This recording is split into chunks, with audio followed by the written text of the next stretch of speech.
Buenas noches, damas y caballeros. Kami sa Public Relations, Political Strategy, and Political Campaign Business, we really adhere and we really take to heart yung kasabihan sa Ingles. If you live in a glass house, do not throw stones. So, wag ka mambato ng bahay ng ibang tao kung ikaw ay nakatira sa bahay na gawa ng glass. So, kasi pwede ka rin batuhin, di masisira yung bahay mo. Kung glass house ito. At that is ever so true, more so true in reputation management PR na trabaho natin yung nung tayo ay President and CEO ng Dean & King's Communication. Parati kung humihandle kami ng kliyente, sinasabi namin, Sir, wala po ba kayong mga issue na pwede kayo batuhin? Wala ba kayong mga anak sa labas? Wala ba kayong mga kontrata na dehado ang gobyerno? Hindi ba kayo na akusahan ng rape? Hindi ba kayo na aresto? Ganon. Kumbaga, inuunahan na namin, pinaghandaan namin ang kliyente namin na kung meron man issue na puputok, dapat alam namin. Dapat may handa na kami na sagot kung sino bang witness ipapatestify namin pang kontra sa issue na yun, kung sino bang tao kukunin namin para magsabi na hindi totoo yan, anong dokumento ba ipresenta namin. So meron na yan naka-ready, nakaabang na. Itong issue, itong sagot natin. Itong issue, itong sagot natin. Itong issue, itong sagot natin. Ganon. At maganda yun na alam mo na, hindi ka na mabibigla. Kasi alam nyo naman, lalo na ngayon, sa panahon ngayon, seconds lang, hindi ka makasagot. Akala ng tao, totoo na, kahit hindi totoo. So, very crucial yan. Kaya natatawa ako dito sa issue nila Leandro Leviste, kasi either stupido ang political strategies, public relations expert, consultant, crisis manager, na hindi nila na-anticipate. Kasi ngayon, as we said in our earlier vlog, umiiyak na. Si Leviste, isipin nyo, pinatawan siya ng 24 billion na penalty, na babayaran niya ang Department of Energy. Ang laki niyan. At kung hindi niya nabayaran yan, baka pwede pa siya makulong. Pero nakakatuwa, umiiyak siya sa nanay niya at sinasabi, bakit ba binabanatan ako ng ganito? Dapat in-expect mo na yan. At yung mga PR boys mo, may counter-ops na dyan. Counter-operation, ready na. Ganito. Etong dokumento, ibigay sa media. Itong official, magte-testify na tama si Leviste, hindi siya, inosente siya sa issue na yan, ganon. Pero ngayon, ngayon pa lang, nung pumutok ng issue, saka umiiyak si Leviste sa nanay. At itong nanay naman, kaibigan ko pa naman, nung kinoveran ko pa siya, nung dating reporter ako ng Philippine Daily Inquirer, bago ako napunta sa PR business, ay itong si Senator Loren Legarda ay humingi ng tulong kay Ping Lacson para i-advise yung anak niya. Oh my goodness, dapat hindi nyo na ginagawa yan, kasi itong si Ping Lacson, baka uupakan pa niya si Leviste sa Blue Ribbon Committee hearing sa Lunes. Dapat na yung PR nyo na formulate na pinaghandaan na yung issue. Sabi nga sa amin sa PR, the best defense is offense.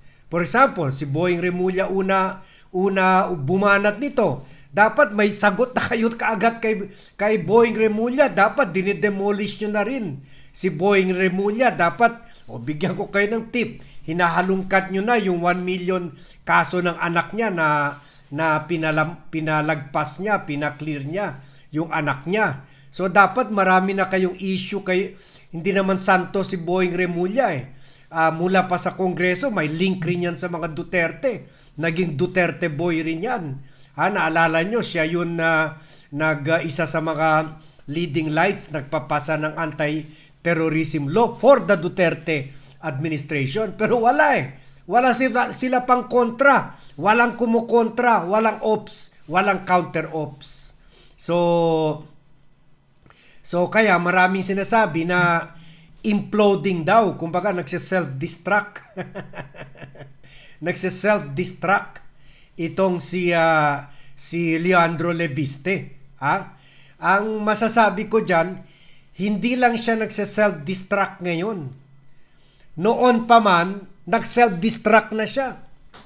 At yan, kung totoo itong sinasabi ni Boying Remulla, sa radio program, sa online and radio program niya sa DCRH kanina. Sinasabi niya, nagsimula ang original scene 2017 pa. Nung nakuha ni Leviste itong prangkisa, 25-year prangkisa ito na disadvantageous daw. 2019. Disadvantageous daw sa atin itong 25-year contract at pabor na pabor sa mga Leviste. At sabi niya, ginamit daw ni Loren Legarda yung power niya kay yung closeness niya kay former President Duterte para makuha itong prangkisa, makuha ang anak niya. Then, 26-year-old, napakabata noon, 26 years old, pero nakuha niya itong kontrata na worth billions dahil kahit marami ng mga energy expert na winawarningan na talo tayo dyan, masyadong pabor yan kay Leviste, pero nakuha pa rin ito ni Loren Legarda dahil chairman siya ng very powerful na Commission on Finance, chairperson siya ng Committee on Finance ng Senado. Yan ang katumbas ng Appropriations Committee 2019. Di ba naipit rin si Grace Poe dahil siya ang Committee on Finance chair dito sa time ni Cheese Escudero. So nung 2019 si Loren Legarda ang chairperson ng very powerful. Kumbaga, pati budget ng Department of Energy sa kanya dumadaan. Kaya kung secretary ka ng Department of Energy, pagbibigyan mo na lang si Senator Legarda. Otherwise, mazero ang budget mo. Yung mga gusto, syempre, lahat ng departamento gusto ma-increase ang budget nila. Pero kung na-bad trip sa'yo yung chairperson, pareho lang noon. Lahat lumuluhot kay Saldico at kay Romualdez at kay Cheese Escudero at kay Grace Poe para mapalaki ang budget nila. So, seryoso ito. Ibig sabihin, this is a Duterte deal talaga. So, yan ang problema kay Leviste. Sana na-anticipate na niya yung lahat. Sana pinagandaan na niya yung lahat. At syempre, kung malakas naman ang linkage niya kay Duterte, sana hindi na niya kinuha ng lawyer, si Topacio. Ngayon, nadadagdagan lang yung suspicion ng tao na ito ginagawa nila ay para pang-atake lang, counter-attack sa Marcos administration. Although, pagdating sa Cabral list, established na yan, na totoo talaga yan. Pero yun, problema ito ni Leviste dahil sa mga bad moves niya, bad advice ng mga bopols ng mga PR advisor niya, siya naipit ngayon. At lalo na ngayon, pati nanay niya, na-drag into the issue na kasi ngayon sinasabi ni Remulla, hindi lang ito problema ni Congressman Leviste. Ang architect talaga para makuha niya yan kontrata na yan ay nanay niya. Yan, kumbaga kung hindi nila maayos yung PR crisis nila, hindi lang babaksak yung political career at baka makulong pa si Leviste, babaksak rin yung political career ng nanay niya, si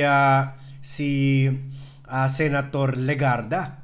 So big problem ito, ha? So panoorin natin itong itong banat, itong expose. And mamaya ipe-play rin natin yung video sa isang news site na pinapakita nga talaga na si Duterte mismo ang parang nag-inaugurate or umapir doon sa pag-award ng 12 megawatt na kontrata sa company ni Leviste in 2019. So, ganun talaga, ha? Kwan talaga, DDS talaga sila. So, panoorin natin itong programa ng mga broadcasters kasama si Remulla.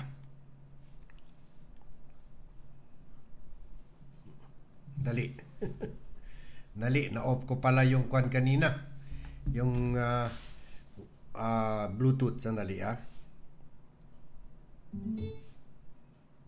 Kalokohan. Niloko lang tayo lahat. Kasi may... Dali, ha? Ito tayo doon.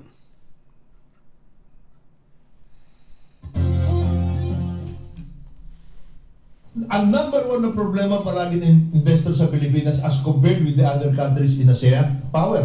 Kuryente ang problema Patay na patay yan. Walang pupunta dito. Tapos maglalagay ka pa ng sinasabi nilang genius na bata na yun na gumawa ng solar. Kalokohan. Niloko lang tayo lahat. Kasi may kakutsya pa sa taas. Hindi niya naintindihan yung corporate structure niya. O sino sama yan? Di ba yung mga abogadong kausap yan? Siyempre. May connection yan sa taas doon. May connection yan sa Duterte government. 2019 yung franchise. Sino ba naglakad niyan? Hindi, ganito yan ha. Ako pero daw yung naglakad din eh. Hindi, kasama nanay niya. Kasama dun sa Oo, naglakad. kasama siya naglakad. Ama, Pero siyempre, Incumbent yun eh. pero siyempre, kunyari, ano siya, Arm's length. Arm's length. arm's length siya. Pero, chairman ka ng budget, chairman ka ng finance committee. Pwede bang wala? Ba? O, di ba? Hindi, ano, kunyari, ganito. Ang ganito ang malaking problema dyan. You promise, ang 18,000 ang requirement natin at that time, 18,000 megawatts. You promise to build on the basis of the Renewable Energy Act, 12,000. Nagawa mo ba? Binigyan ka ng franchise. Binigyan ka ng franchise. Exclusive franchise pa. 11,000. Exclusive yun, ha? At saka, I suppose, exclusive nung yan. binigay yan sa'yo, meron timeline yan. Oh, meron. So, ang tanong lang, Specific. pero simple lang. Wala akong politika, walang etc. Simple lang. Yun bang napag-agrihan ng gobyerno at yung corporation mo? Na-deliver Wala. sa tamang Ano tamang. ba ito nga yun eh? Imbis na i-delete out mo sa 20 providers ng solar, binigyan mo sa isa. Isa lang. Ano yun? Hindi ba dapat mas madali? Alam mo yan, naka-apekto pa yan sa feed-in tariff kasi Precisely. yung mga nag-i-invest ng solar, halimbawa, mga PESA companies, meron kami ng actual case sa Cavite. 40 hectares of rooftop, nilagyan na ng solar. Ayaw bigyan ng feed. Dinelay ni Kusi yan. Oh. Ayaw nilang bigyan. Oo. Kasi Naka-allocate na yun. naka-allocate na. Naka-allocate na. Allocable din? Grabe. Yeah, yun. Ano pa po? Daming nalagay. Kasi alam mo, alam mo, 2008, 19 yung franchise. Hindi, naging ano ko pa yung mga 2018 pa lang. Allocable din pala. Oh. So yan, ha? Yun, parang sinabi ni diretsana talaga sinabi ni Boying Remulla na sana in-spread yung billion-billion na kontrata for 12 million megawatts in-spread sa iba-ibang mga, kumbaga, everybody happy, marami makikinabang. 12,000 megawatts. Sana iba-ibang mga 20 company, bibigyan sila ng quota mga 3,000 megawatt kada isa. O kayo, i-kwan nyo sa gobyerno, ha? I-deliver nyo na ganitong power kasi 18 megawatt pala ang kailangan, 18,000 megawatt ang kailangan natin, ganon. Pero ang ginawa, pinaboran isang company lang na anak ni Loren Legarda. At ito yung company ni Leviste na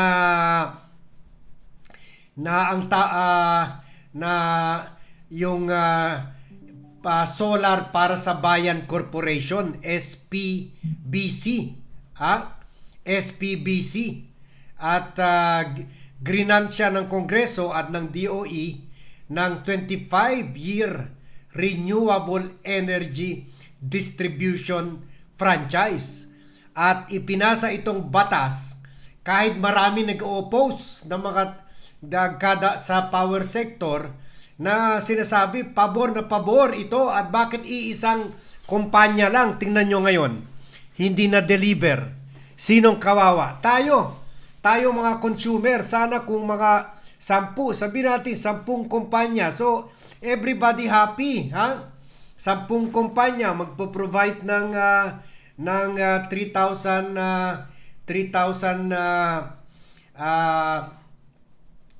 megawatt. So okay sana. Ngayon binigyan natin sa isang kumpanya lang, at itong kumpanya ay hindi na-deliver sa atin. At bagkus, hindi na nga na-deliver, binenta pa nitong SPBC company sa Meralco, itong kumpanya nila, sa Meralco Power General Corporation or MGEM. Yun. At so kumbaga akala ni Leviste lusot na siya dito. Dahil yung company niya na hindi naman na isa katuparan yung kontrata sa gobyerno ay andon na sa Meralco company, itong Meralco Power Gen Corporation. At kumita ata siya ng malaki dito, yun. So billion ata, yun, 22 billion. Ang problema, bumili sa kanya ng Meralco yung company for 22 billion. Ngayon naman pinatawan siya ng Department of Energy dahil hindi niya na-deliver yung 12 megawatt. Pinatawan siya ng 24 billion. Ibig sabihin, kahit intakto pa yung 22 billion, may bubuin pa niya yung 2 billion. Pero siguro mayaman naman si nanay, si mami. Pero malaking problema sa kanila yan. Paano nila babayaran yung 24 billion na penalty? Yan. Na pinatawan ng DOE. At dito, may isa pang video na galing dito sa kumakalat ngayon na ito rin sa half of the output of sa Daily Netizen. Na kitang-kita talaga dito yung ano ba to? Sandali. Kitang-kita talaga dito. this factory Sandali. Paano ko palaki? will be Sandali. Daming pumapasok. used May o yan, sige. Yan. Okay. So, tingnan nyo, Si Tatay. assembly with China Si Tatay Dix niya. Present na present sa sa pag-approve ng prangkisa. Tingnan nyo. half of the output of this factory will be used for assembly, with Chinese companies exporting to the US and Europe, kasi pati ang Amerikano at ang European gusto po nila, sir, made in the Philippines. That franchise was Yeah. not just a piece of paper. It unlocked enormous potential value. By law, however, that value was supposed to remain tied to public service. Gumawa pa sila ng parang ano ba yan? Parang portrait ni Duterte. Talaga naman. Sip-sip talaga. Power ang issue. Bakit mukha ni Duterte ang ginawa nila? Para ng to please Duterte. So ulitin natin. Half of the output of this factory will be used for assembly, with Chinese companies exporting to the US and Europe. Kasi pati ang Amerikano at ang European, gusto po nila, sir, made in the Philippines. That franchise was not just a piece of paper. It unlocked enormous potential value. By law, however, that value was supposed to remain tied to public service. Section 18 of RA 11357 explicitly Pumunta talaga si Duterte sa faktorya niya, nag-sign. Baka may parte. prohibits the sale, transfer, or assignment of the franchise without congressional approval, with penalties that include fines, imprisonment, and possible revocation. Under the Constitution, such franchises are considered personal grants, not tradable commodities. And yet, by 2025, billions of pesos had already been extracted. This is actually the first time that the Philippine Stock Exchange approved a company to list under, but it's under the supplemental listing and disclosure requirements for renewable energy companies. So this means that you're allowed to do an IPO even though it's not operational and it's still in the development stage. So tell us more about that. Isn't that a risk for investors? Yes, we would like to begin by thanking the PSE for first coming up with these rules in 2011, trying to encourage renewable energy companies to list even development stage projects. Okay. 10 years So ago. in short, mga kwan lang yan, mga yun pa rin, dinidiscuss pa rin nila yung risk na kumbaga nag-bend talaga yung rules during the Duterte administration para pagbigyan lang si tulad ng sinasabi ni Ombudsman Remulla, para pagbigyan lang si Loren Legarda kasi hindi pa naman politiko yung anak eh. So dito makikita mo na talaga naman Duterte, another Duterte, bad Duterte legacy, another Duterte kwan ito, another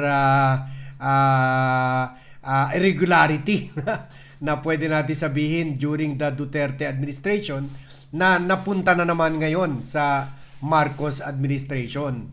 So, yan ang problema, Yan ang problema. Ang dami nyo pala skeletons in the closet. Sana inayos nyo yan at sana kahit papaano kumuha sana kayo ng tulong from the nakita ko early on nag-press con pa si Leviste with Leila de Lima, pero at saka mga opposition congressman.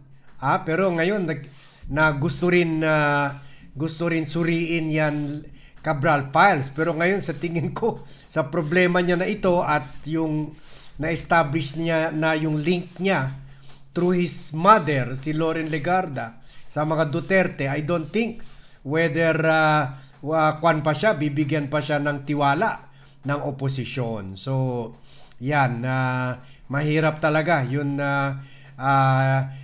Way back pala sa Duterte administration nagmimilagro na kayo. So ngayon iyak ka na lang, ang hirap ng problema nitong si Leviste, at this will not come out good for Leviste and also for his mother.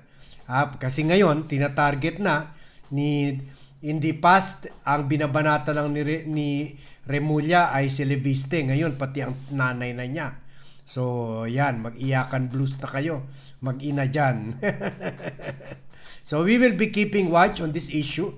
We will be giving you more updates on this issue kasi public interest involved dito. So, hanggang dito na muna tayo. Thank you very much, everyone, for watching. Thank you very much for joining me in this vlog. And see you in my next vlog.